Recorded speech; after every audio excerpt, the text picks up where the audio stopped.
لوګر کې پولیسو د علي قدر امیر المؤمنین حفظه الله دا وروستي فرمان له مخې د موټرو تورې ښیښې سپینې کړې. د لوګر پولیسو د علي قدر امیر المؤمنین حفظه الله دا وروستي فرمان د تطبیق په موخه د مجاهدینو او عامو وګړو د موټرو ټولې ښیښې سپینې کړې او له ټولو هیوادوالو غواړي چې قانون دې پر ځانونو تطبیق کړي.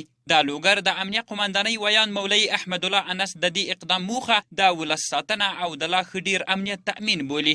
نن د لوګر ولایت امنیه قمندانۍ د رهبري مقام همدارنګه د امیر المؤمنین صاحب د هدایت او فرمان په اساس باندې چې د موټرو په باره کې هغه تورې شیشې لري، نو نن موږ کمپاین شروع کړی او خپل ټول چک پوینټونو ته امر کړی ترڅو هغه موټر چې تورې شیشې لري هغه زر ته زر سپینې سي او د امیر المؤمنین صاحب فرمان تطبیق سي.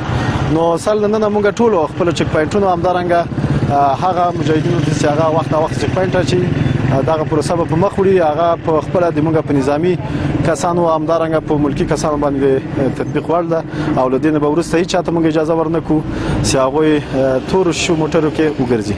لبلوري د لوګر اوسیدونکي او موټر چلونکي هم د علي قدر امیر المؤمنین حفظه الله د دې فرمان هرکلی کوي او له موټر چلونکو غواړي چې د هیواد او ولس د اطمینان او امنیت په خاطر دې د خپلو موټرو ښیښې سپینې کړي. دا تورې ښیښې موټر چې سپینېږي دا کې مخکې غلاوې هر څه کېده، بس دا به سپینې سي. ښه اقدام ده، موږ ډېر خوشحاله یو په دې باندې. بس دا ښه اقدام ده، باید په هر چا عملي سي، هغه که ملکي وي که دولتي وي هر څوک وي، بس په دا باید په عملي سي. امارت امر مطابق باید هغه ته امر ته باید اول موږ په ځان باندې هغه کړو، د امر تطبیق کړو او په ځان باندې ومنو. نو د خپل مشرانو د امر مطابق انشاءالله موږ خپله د شی په خوښه او په خوښۍ سره په ډېر افتخار بڼه باندې موږ له خپله سپینو انشاءالله. دا یادونې وړ ده چې د تیر نظام پر مهال له تورو ښیښو موټرو څخه په استفادې ګڼ شمېر جنایي پیښې او ترافیکي ګډوډۍ رامنځته کېدې چې د هیواد امنیتي وضعیت یې ګډوډ کړی و.